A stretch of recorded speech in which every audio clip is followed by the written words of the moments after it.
지금 박근혜 대통령 탄핵 소추안 가결 때문에 많은 사람들이 충격에 빠졌죠. 앞으로 이제 헌법재판소의 최종 판결을 받아야 되고 또 그 사이에 진행되고 있는 특검 과정을 우리가 지켜봐야 됩니다. 사실 이제 황교안 국무총리가 대통령 권한 대행을 지금 하고 있지 않습니까? 이때 가장 필요한 것이 안정적으로 이 국정을 잘 수행할 수 있도록 우리 크리스천들의 기도가 필요한데요. 여러분 잘 아시다시피 뭐 여당이나 야당이나 진보나 보수나 할 것 없이요, 어떤 세력도 우리 조국의 문제를 근본적으로 해결해 줄 수 있는 능력은 아무도 없습니다. 지금 탄핵 정국이 진행되면서 점점 더 자극적인 그런 데모가 지금 벌어지고 있지 않습니까? 탄핵 소추가 됐으면 이제 그만할 만도 한데 더 과격한 문구를 가지고 더 난리를 치고 있습니다. 언론은 언론대로 계속 지금 야단이고, 이게 대내외적으로 볼 때는 국가 위상이 떨어지는 것은 물론이고 우리 국민들이 얼마나 많은 불편을 겪고 있습니까? 자, 이럴 때 우리 크리스천들은 어떻게 한다고요? 모든 주권이 하나님께 있음을 우리는 고백을 합니다. 아니, 모든 상황을 하나님의 기준으로 볼 수 있도록 기도합니다. 분별합니다. 사실 지금 조국의 정치, 경제, 교육, 안보 모든 분야가 바로 이런 상황을 통해서 하나님이 기뻐하시는 쪽으로 한 걸음이라도 더 나갈 수만 있다면 이게 우리들의 하는 역할이죠. 어떠세요? 지금 불안하십니까? 저도 그렇습니다. 그런데 우리가 신앙생활을 하더라도, 아니 세상적 관점으로 보면요, 위안이 되고 안정감을 유지하는 거, 이거 될까요? 한계가 있습니다. 그런데 사람들은 어떻게 반응하냐면 이 한계를 인정하지 않으려고 그래요. 그저 어떤 추상적 존재가 이 모든 것들을 능력으로 다스려서 뭐 그런 날이 오리라, 이런 투사를 하고 있어요. 어떤 다른 대상, 상황을 통해서 그래도 안정이 오겠지라고 기대하며 살아갑니다. 그런데 이게 어떤 결과를 낳냐면 아주 병적인 집착을 낳아요. 심지어는 중독 증상까지도 불러올 수가 있습니다. 이 문제가 뭐냐면 우리가 그들에게서 그런 것들에 대해서 약간의 안정을 얻을 수는 있어요. 그런데 냉혹하게 이야기하면요, 우리는 유한하지 않습니까? 어떻게 유한한 대상이 그렇게 무한한 능력이 있냐고요. 이게 안 됩니다. 자, 오늘은 이런 상황 속에 신앙생활하는 우리를 한번 비춰봅니다. 우리는 어떻습니까? 믿음으로 열심히 살아간다고는 하지만 예상치 못하고 만나는 어떤 고난들이 있습니다. 이게 환경이 그럴 수가 있고요, 생각지도 못했는데 육체적으로 아픔을 경험할 때가 있잖아요. 오늘도 보니까 어떤 분이 감기 몸살 때문에 좀 힘들어하는, 피곤해 하시는 분이 계시더라고요. 육체적으로도 어려움을 겪는 분이 있는가 하면 정신적으로도 어려움을 겪습니다. 뭐 관계 때문에 그렇죠. 여러 가지 문제 때문에 말 못하는 아픔을 겪고 계시는 분들 계세요. 그뿐입니까? 더 감당이 안 되는 것은 영적인 고통 아니겠습니까? 이 고통도 침체의 바닥에 떨어지면, 수렁에 빠지면 도대체 이게 감이 잡히지 않습니다. 과연 하나님은 어디 계신가? 정말 하나님이 도대체 이 고난을 알고 계시긴 할 걸까? 내가 이렇게 기도하는데 하나님 왜 안 들으시나? 물론 기도를 하는 순간에도요, 유혹이, 갈등이 계속 틈을 타고 우리에게 다가옵니다. 자, 이 환난의 순간 수많은 영적 유혹과 갈등이 우리 가운데 몰려올 때에, 이때 어떻게 우리는 건짐을 받고 하나님의 인도를 받는가? 이것이 오늘 주제입니다. 오늘 시편 31편은 누구의 시입니까? 다윗입니다. 어떤 때 다윗이 이 시를 기록했다고 여러분들 알고 계셔요? 쫓겨다닐 때. 그러면 다윗은 왜 쫓겨다녔습니까? 얼마나 쫓겨다녔죠? 누구에게 쫓겼습니까? 사울 왕에게, 자기 장인이고 군주에게 쫓김을 당했어요.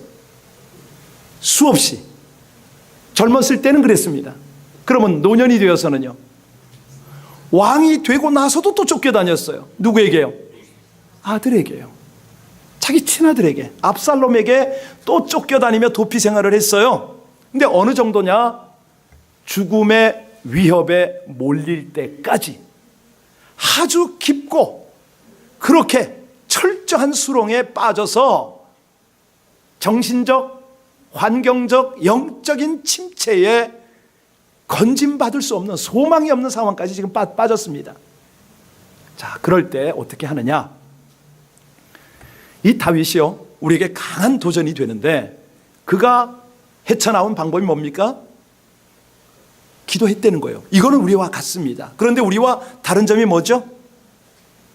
자신의 약함과 하나님의 강함 되시는 그것들을 적어도 다윗은 경험을 통해서 하나님 앞에 고백했다는 게 이게 좀 다릅니다. 다윗이요, 수많은 고난과 어려움을 당하지 않습니까? 그런데 그 속에서, 그 수렁에서 지금 건짐을 받습니다. 아니, 인도함을 받습니다. 그 비결이 뭘까요? 오늘 8절을 보면서, 결론 부분입니다만은 8절을 보면서 본문 속으로 들어가도록 합니다. 시작. 나를 원수의 수중에 가두지 아니하셨고 내 발을 넓은 곳에 세우셨음이니이다. 우리가 사실은 이제 수렁에서 건진 것도 문제가 되겠지만, 건진 받는 것도 어렵지만은 더 빠지기 전에 어떻게 가야 합니까? 길을 잘 찾아가야 되잖아요. 예. 특별히 우리 크리스천들은요, 길을 가되 함부로 길을 찾는 거 아닙니다. 어떤 길이요? 틀림없는 길, 진리의 길 아닙니까? 그 길을 따라가야 생명을 누리지요. 안전하지요. 그래서 예수님이 이 땅에 오셔서 가장 강조하신 말씀이 내가 곧 진리요? 예, 그렇게 말씀하셨습니다. 이게 지금 구약에도 곳곳에 있는데요, 우리 하나님은요, 우리에게 길을 제시하십니다. 그리고 진리를 깨닫게 하시고요, 반드시 깨달은 진리 때문에 생명의 풍성함을 누리게 합니다. 이것이 바로 당신의 자녀들인 여러분들을 사랑하셔서 가르치시고 인도하시는, 건져서부터죠, 그렇게 인지하시는데, 문제는 누구냐? 우리입니다. 우리가 하나님의 인도를 받을 수 있습니다. 그러나 인도를 받지 못할 수도 있습니다. 자, 그렇다면 어떻게 해야 하나님의 인도, 건짐도 받고 인도를 받을 수 있는가? 어떤 사람이 인도를 받을 수 있는가? 답은 1절에 있죠. 우리 1절 다 함께 봉독합니다. 시작. 여호와여, 내가 주께 피하오니 나를 영원히 부끄럽게 하지 마시고 주의 공의로 나를. 자, 지금 다윗이 어떤 상황이라고 말씀드렸습니까? 쫓기는 상황이라고 그랬죠. 그런데 그가 긴급하게 호소를 합니다. 이렇게 다급하게 하나님께 호소할 수 있었던 배경이 뭐라고요? 우리 하나님은 그의 백성이, 다윗과 여러분이, 저가 원수의 모함과 공격을 받을 때마다 그 위험에서 건져주시고 인도하시는 것을, 그걸 하나님의 자비예요. 하나님의 백성들은 수없이 그거를 경험합니다. 그래서 더욱 신뢰하는 고백이 지금 1절이라는 거죠. 내가 피하겠다는 거예요. 내가 주께 피합니다. 이것은 한마디로 하나님과의 신뢰 관계가 아니겠습니까? 그래서요, 환경적으로, 육체적으로, 정신적으로, 영적으로 여러분들이 수렁에 빠질 때 첫 번째 할 일은 뭐라고요? 주를 신뢰하라. 신뢰하십시오. 그래야 그 은혜를 경험할 수가 있거든요. 이건요, 나라에도 마찬가지입니다. 국제 관계에도 이런 일이 벌어지는데, 아시는 분은 잘 아시겠지만 1967년에 이스라엘이 아랍 연합군과 전쟁을 하지 않습니까? 이 전쟁이 며칠 만에 끝나죠? 예, 6일 만에 끝납니다. 그래서 사람들은 6일 전쟁이다 이렇게 부릅니다. 당시 이 전쟁을 시작할 때에 전 세계 언론들이 뭐라고 예측을 했습니까? 이스라엘은 상대가 되지 않는다고 그랬습니다. 나라도 적고 건국도 얼마 안 됐고, 더군다나 이 아랍 연합군의 군사력, 또 이 전쟁에 참여한 군인의 숫자, 수행할 수 있는 경제력, 도저히 비교가 안 되는 거예요. 그 당시에 이미 아랍은요, 오일머니로 엄청난 부를 누리고 있었거든요. 어마어마한 군사 장비를 미국에서, 러시아에서 다 수입해 가지고 있었습니다. 그런데 전쟁을 6일 앞두고 이스라엘이 성명을 발표했습니다. 뭐라고 발표하냐면, 우리는 그 누구에게도 공개하지 않은 최신의 무기가 있다. 아니, 이 비밀을 지켜야 할 사람들이 비밀을 열어준 겁니다. 자기들은 이 비밀 병기 때문에 반드시 이 전쟁에서 이기게 될 거라고 선포를 한 거죠. 그랬더니 전 세계 전문가들이 저 머리 좋은 유대인들이 뭔가 있을 것이다, 군사력, 모든 정보를 다 동원해가지고 이 비밀을 캐기 시작했습니다. 아주 극비리에 뭐 러시아하고 미국이 할 것 없이 다 정보를 밝히기 위해서 애썼는데 없는 거예요. 최신 무기라고는 없는 거예요. 여러분, 그 비밀 병기가 뭔지 혹시 아세요? 예, 그렇습니다. 이스라엘이 6.1 전쟁이 끝난 다음에 비밀 병기가 밝혀졌거든요. 그 비밀 병기는 뭐냐? 바로 여호와를 신뢰하는 믿음이었습니다. 바로 그거였어요. 전쟁이 시작되기 전에요, 이스라엘의 모든 국민들은 사실은 굉장히 불안했습니다. 극도로 스트레스를 받았어요. 그때에 이스라엘의 랍비 중에서 하버드라고요, 이스라엘 국민들을 향해서 연설을 시작했습니다. 힘과 용기를 북돋아 주었습니다. 뭐라고 그랬냐면, 하나님이 택한 이스라엘은 하나님이 지키십니다 라고 선포를 한 거예요. 이 하나님은 우리 조상에게 했듯이 특별한 방법으로 우리에게 승리를 주실 것입니다 라고 그냥 선포를 해버린 거죠. 그랬더니 랍비의 말을 인용을 해가지고 그 언론들이요, 보도를 하기 시작했습니다. 신문들마다 그 랍비의 말을 인용해서 하나님께서는 거룩한 땅을 지켜보고 계십니다. 이스라엘의 구원이 가까이 왔습니다. 그랬더니요, 모든 언론들이 다 한 마음이 되어서 이 내용을 보도를 했습니다. 하나님께서는 이 전쟁에서 우리를 이기게 하실 것이고 큰 승리를 주실 것입니다. 여러분, 모든 이스라엘 백성들 여러분, 하나님을 신뢰하십시오. 방송도 쉬지 않고 이 방송을 내보낸 거예요. 그런데 정말 놀라운 것은요, 이스라엘 백성들이 그 누구도 이 방송과 보도를 의심하지 않고 신뢰를 했다는 거죠. 완전히 믿었습니다. 그 결과가 뭐라고요? 전쟁 발발 6일 만에 아랍 연합군을 당당하게 물리치고 성지 예루살렘을 다시 찾을 수가 있었고 전쟁에서 승리할 수가 있었습니다. 여러분, 이게 무슨 메시지냐면요, 하나님은 당신을 신뢰하는 백성을 책임져 주는 하나님이심을 믿으시길 바랍니다. 사실 지금 대림절 기간 아닙니까? 앞에 촛불을 딱 보고 특이하네, 뭐 이런 분도 계실 거고, 처음 보신 분도 계실 거고, 내용을 아시는 분도 계실 겁니다. 주보에 자세히 써놨으니까 지금 보지 마시고 이따 집에 가서 보시기 바랍니다. 예, 우리가 그분을 기다립니다. 그분을 맞을 준비를 하고 있습니다. 왜? 신실하신 하나님을 믿기 때문에. 우리 주님이 이 땅에 오시면 가장 합당한 하나님의 통치를 이룰 거기 때문에, 우리를 구원하시고 하나님의 나라를 펼칠 거기 때문에 우리가 그걸 기다리는 것이죠. 여러분, 우리 하나님은 가장 합당한 때, 가장 합당한 방법으로 여러분들을 건지시고 인도하심을 믿으십니까? 예, 그거예요. 지금 아멘 하신 그 아멘을 하나님이 가장 기뻐하세요. 이게 신뢰관계 회복이죠. 한번 생각해 보실까요? 한국이 대통령이 마음에 들지 않는다고 대통령을 지금 바꾸려고 합니다. 왜 이런 일이 벌어질까요? 아니, 바꾸고 안 바꾸고 이게 문제가 아닙니다. 선입견 가지지 마시고 오늘 말씀 속으로 들어오셔야 됩니다. 이런 것들을 객관적으로 진단하면 이건 실용주의입니다. 이런 게 판을 쳐요. 모든 걸 쉽게 바꾸려고 그래요. 배우자도 바꾸려고 그러고, 아니, 바꾼다고 해결이 되냔 말입니다. 가령 내 마음에 들지 않으면, 내 뜻에 맞지 않으면 다 바꿔야 됩니까? 자꾸 바꾸다 보면 어찌 됩니까? 남편과 아내를 바꿨다. 그런데 다시 마음에 안 든다. 어떻게 해요? 또 바꿔요? 또 바꿔도 마음에 안 든다. 바꾸다가 인생 망치게 되겠죠. 그러면 관건이 뭡니까? 예, 하나님의 인도를 받는 것이죠. 하나님의 건짐을 받는 것이죠. 내 마음에 맞는가, 내 생각에 맞는가, 여기에 기준이 세워져서는 안 됩니다. 중요한 건요, 이것이 과연 하나님이 원하시는 것인가, 여기에 포커스가 되어야 된다는 거죠. 왜? 하나님이 여러분을 가장 잘 아세요. 우리 하나님이 가장 합당한 길을 아세요.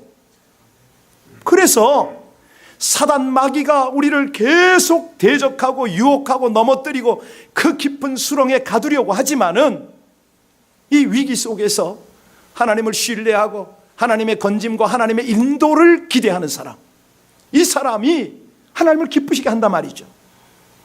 오늘 4절을 보세요. 다윗이 어떤 위기에 맞닥뜨렸는가. 우리 4절 말씀 다 같이 봉독하십니다. 시작. 그들이 나를 위하여 비밀이 친 그물에서 빼내소서. 주는 나의 원수들의 음해를 딱 발견한 그 순간 그대로 하나님 앞에 집중하며 기도합니다. 여러분, 이거예요. 바로 하나님이 원하시는 것은 그 수렁에 안 빠지게 하는 것이 아니라 수렁에 들어갈 때에 반전의 기회를 삼으려는 겁니다. 이 위험을, 이 어려움을 하나님을 만나는 기회, 그 반전의 기회로 삼아라. 다윗이 그랬지 않습니까? 하나님을 만나 뵙는 이 놀라운 기회로 반전시켰습니다. 여러분, 바로 이거예요. 어려움이 올 때는요, 위기가 올 때는 참으로 하나님을 온전히 만날 수 있는 기회 아닙니까? 자, 그런데 어떻게 온전히 만나느냐? 그 비결이 5절 아니겠습니까? 우리 5절 같이 읽을까요? 시작. 내가 나의 영을 주의 손에 부탁하나이다. 진리의 하나님 여호와여 나를. 자, 어떠세요?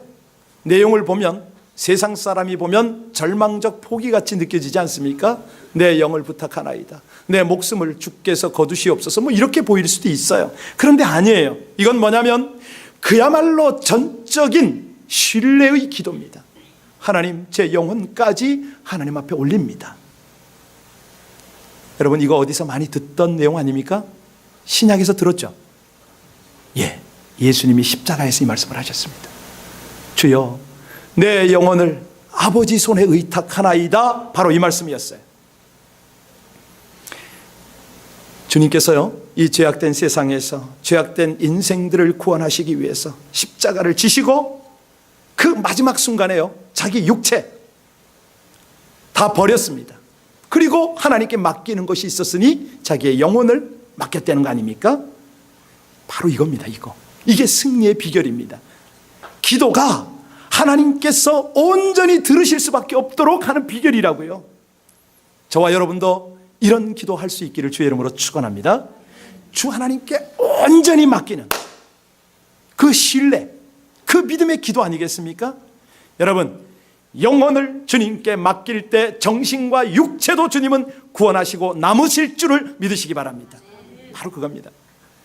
조금 어려움을 당하시잖아요. 그때는 사인을 잘 하셔야 돼요. 아, 우리 주님 내 영혼을 강하게 하시는구나. 지난 금요일 날 이 말씀 드렸는데요, 주변에서 나를 어렵고 힘들게 하고 대적들이 자꾸 일어날 때 하나님이 원하시는 건 뭐라고요? 여러분의 영이 강해지는 겁니다. 왜? 혼에 자꾸 정신에 끌려다니니까. 그건 아니라는 거죠. 세상에 끌려다니는 건 아닙니다. 영의 지배를 받으셔야 돼요. 내 정신이. 그럴 때 모든 위기 속에서 빠져나오는 거죠. 자, 질문합니다. 우리 신앙인들을 평가하는 기준이 뭘까요? 가령 성공의 기준? 어떻게 성공의 평가를 하죠? 영적으로, 신앙적으로. 예. 절대로 우리는 외적인 것이 평가 기준이 아닙니다. 우리가 영적으로 성공한 그 삶은 어떤 거냐면 하나님께 맡길 줄 아는가, 이겁니다. 하나님께 온전히 맡길 줄 아는 그 사람은 이미 성공의 삶을 시작하신 겁니다. 왜 그런지 아세요? 여러분이 완전히 하나님께 여러분의 삶을 순수하게만 맡길 수 있다면 우리 하나님은 여러분의 인생을 가장 멋진 하나님의 작품으로 만들어낼 줄로 믿습니다. 바로 그거예요. 한번 생각해 보실까요? 세상에 영향력 있는 사람이 있습니다. 자, 이런 사람들은 사람을 움직일 수 있지요. 선동합니다. 데모하자, 뭐하자 선동해요. 사람 움직입니다. 그런데 하나님을 움직일 수가 없지요. 하나님이 움직입니까? 아니에요. 사실 하나님을 움직이려고 하면 여전히 산은 산대로 그냥 있어요. 안 움직입니다, 이 산은. 그러면 어떤 때 산이 움직입니까? 하나님이 움직이시면 산은 평지가 되는 줄로 믿습니다. 바로 그거거든요. 하나님이 움직이시면 우리가 건짐 받을 뿐만 아니라 축복의 대로가 열리는 것이죠. 그래서 우리 자신이 얼마만큼 하나님을 신뢰하고 맡길 수 있는가, 이것이 영적 성공의 척도라니까요. 예, 여기 다윗은 어찌했습니까? 아주 과감합니다. 주님께 올인했습니다. 무엇까지 맡겼어요? 영을 맡겼잖아요. 5절에.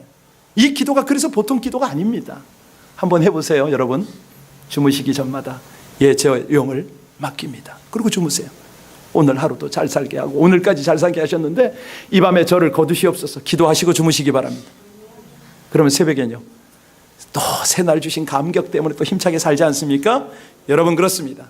환경적, 육체적, 정신적, 영적 침체에서 건지실 수 있는 분은 하나님이시고요. 예, 우리 인도하실 분도 하나님이세요. 자, 그러면 하나님을 신뢰한다고 우리가 온전히 인도를 받느냐? 두 번째 중요한 요소는 신뢰하는 것만큼 친밀하게 교제해야 됩니다. 동행해야 되죠. 그렇지 않습니까? 신뢰가 회복이 되면 친밀해질 수가 있잖아요. 친밀하게 교제하고 동행하는 것이 중요합니다. 여러분, 제가 하나님을 자꾸 소개하고 싶은데, 우리 하나님은요, 천지의 주제십니다. 온 우주 만물을 창조하시고 관할하시는 분이세요. 주관하세요.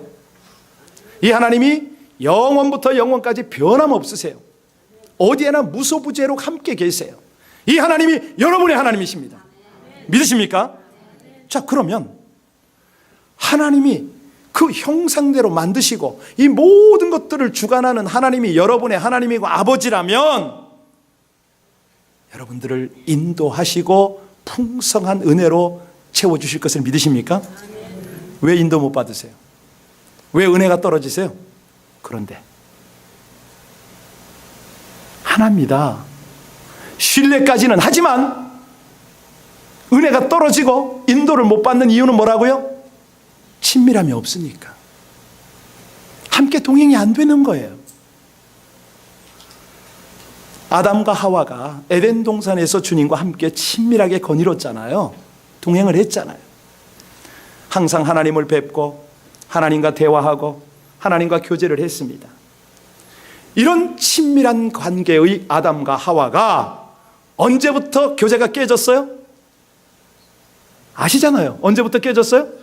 선악과를 따먹었을 때. 아니, 선악과가 문제입니까? 아니에요.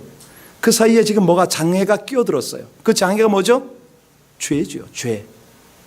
친밀할 수가 없는 겁니다. 이사야서 59장 1절과 2절에 보면 여호와의 손이 짧아 구원하지 못하심도 아니요 귀가 둔하여 듣지 못함도 아니라 오직 너희 죄악이 너희와 너희 하나님 사이를 어떻게 했어요?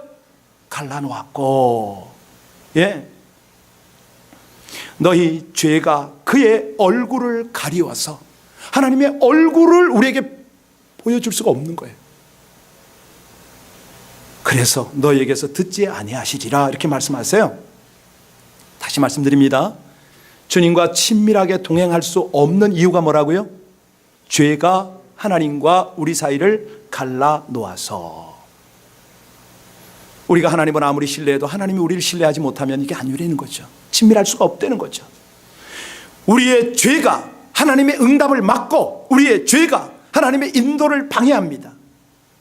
그래서요, 제대로 죄를 고백하지 않으면 아무리 하나님이 가까이 계시고 임재를 해도 멀게만 느껴지죠. 응답을 경험할 수가 없어요.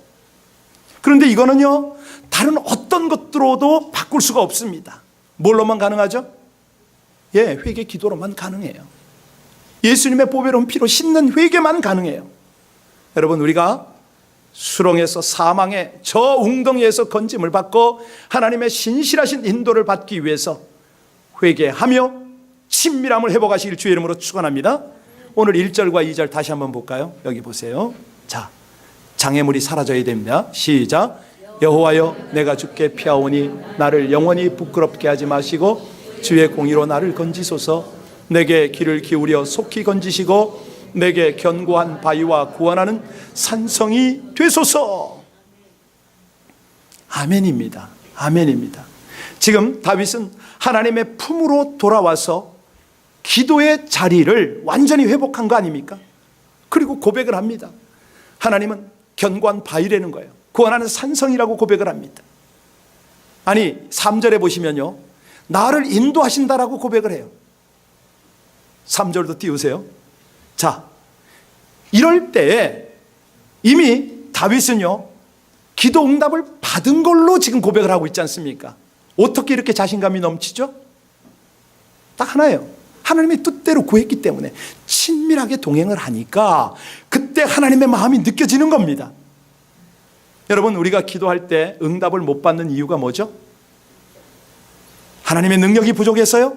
아닙니다. 하나님은요, 늘 좋은 것을 주시려고 준비하셨어요. 그런데 우리가 하나님의 뜻을 벗어나서 엉뚱한 걸 구하게 되면 어떻게 하셔요? 응답을 못 하시죠. 돋보기 작은 거라도요, 초점 잘 맞추면 불을 일으키잖아요. 기도가 똑같습니다. 기도에 초점 잘 맞추면 하나님의 뜻 깨달아지고요, 하나님의 역사를 경험하게 될 줄로 믿습니다. 6절 한번 보세요. 6절에 뭐라고 그랬습니까? 시작. 내가 허탄한 거짓을 숭상하는 자들을 미워하고 여호와를, 그렇지요. 예. 하나님과의 관계가 친밀한 사람은요, 죄를 멀리 하잖아요. 거짓을, 이걸 어떻게 같이 갈 수가 없어요. 하나님만을 의지하고 하나님과 친밀함을 누릴 수 있는 조건이 바로 이거죠. 사실 우리가 하나님의 인도를 받기 위해서는 가장 중요한 것이 하나님과의 관계가 문제가 없어야 된다고 그러잖아요. 자, 원더걸스 그룹의 히트송이 뭐죠? 텔미? 맞나요? 예. 그런데 아무리 수천 번, 수만 번을 한번 불러보세요. 아니, 하나님께서 우리와 관계가 문제가 있는데 어떻게 귀를 기울이시냐고요. 이게 되질 않습니다. 하나님과 사이가 막힘이 없어야 친밀한 교제, 친밀한 대화, 소통이 가능한 거 아닙니까? 여러분, 하나님과 친밀하기를 원하십니까? 인도함 받기를 원하십니까? 그렇다면요, 이 장애를 제거하셔야 됩니다. 토설하지 않은 죄를 성령으로 말미암아 대신 단식하며 기도하게 하실 수 있도록 기도에 우리가 몰입을 해야 되겠죠. 네, 자복해야 되겠죠. 장애물이 무너져야 되겠죠. 그러면 무슨 일이 벌어집니까? 시편 107편 9절에 그렇게 말씀하십니다. 저가 사모하는 영혼을 만족해 하시며 줄인 영혼에게 좋은 것으로 채워주시리로다, 이렇게 말씀하세요. 예, 영적으로 충만하면요, 어떤 것보다도 딱 갈망하는 게 하나 있어요. 그게 뭡니까? 하나님의 얼굴을 갈망합니다. 하나님의 능력이요, 하나님의 기적이요, 하나님의 축복이요, 다 좋지만은요, 그 모든 것의 근원이신 하나님의 얼굴을 구합니다. 이렇게 나간다고요. 하나님의 얼굴 뵙기를 원하는 거예요. 그럼 어떻게 되죠? 나머지 기적과 능력과 축복은 그냥 절로 따라온다고 그랬잖아요. 그런 원리예요, 원리. 세상 만족으로 저는 그것으로 하나님을 찾고 구하지 않겠습니다. 영원한 만족이죠. 영적인 만족이죠. 하나님의 얼굴을 간절히 사모하며 친밀함을 구하는 저와 여러분들 되시기를 주의 이름으로 축원합니다. 세 번째입니다. 환경적으로, 육체적으로, 정신적으로, 영적으로 수렁에 빠지고 갈 길을 못 찾아 헤맬 때 해결책이 세 번째는 뭐냐면, 첫 번째 기억하세요? 신뢰. 두 번째는 친밀한 동행, 교제. 세 번째는 뭘까요? 중요한 거는 순종입니다. 친밀하게 동행한다면 하나님이 원하시는 것들을 즉각 순종할 수 있어야 되겠죠. 우리가 하나님을 궁극적으로 끝까지 의지해야 할 이유는 뭡니까? 오늘 다윗을 보니까 이 고난의 자리에서 일으키고 수렁의 자리에서 건져내고 반석 위에 세우신다는 거죠. 높은 자리에 세우신다는 거예요. 여기요, 다윗이 그런 고백을 했지 않습니까?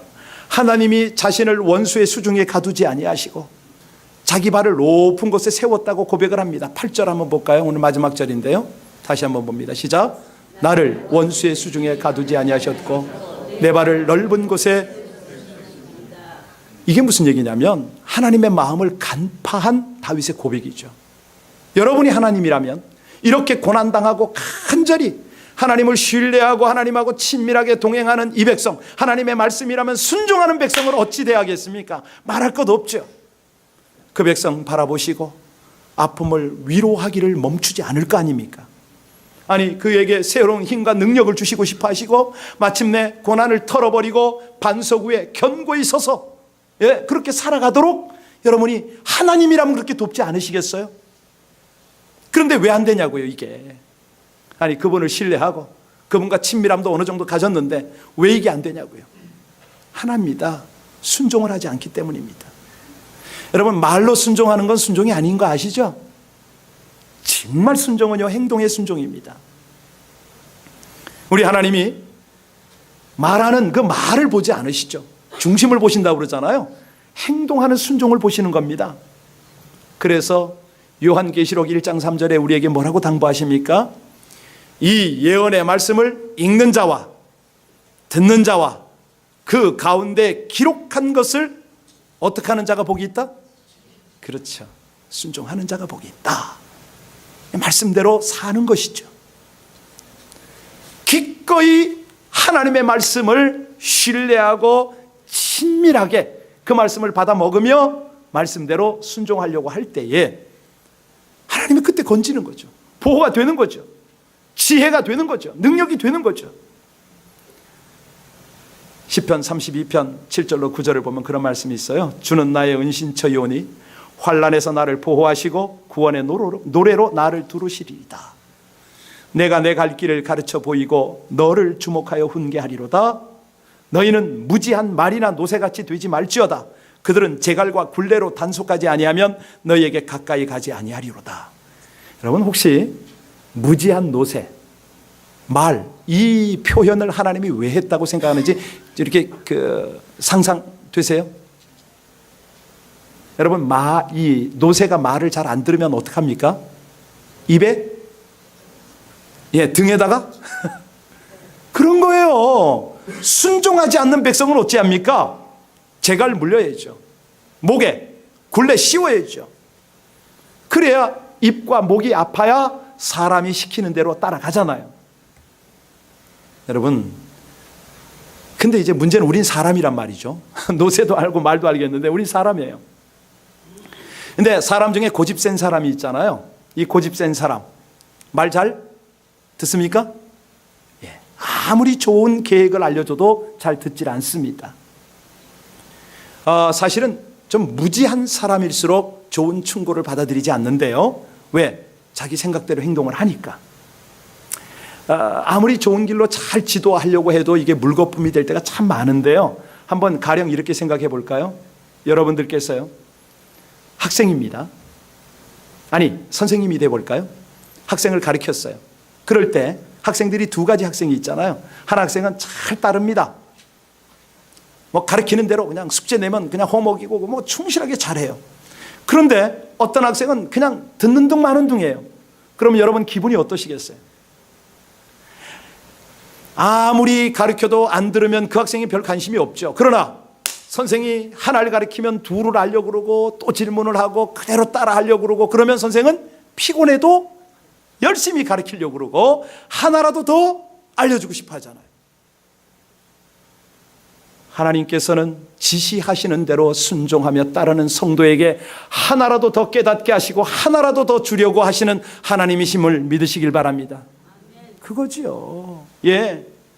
지시하시는 대로 하나님이 지시하시는 대로 순종하는 자녀에게 왜 복을 안 주십니까? 왜 은혜를 안 주시겠습니까? 누가복음 5장에 보면요, 그런 장면이 나오죠. 베드로가 밤새도록 물고기를 잡으려고 그물을 내렸다 올렸다 했습니다. 그런데 얼마나 잡았습니까? 예. 궁금하면 성경 보실래요? 예. 여기까지는 알려드려야겠네요. 한 마리도 못 잡았습니다.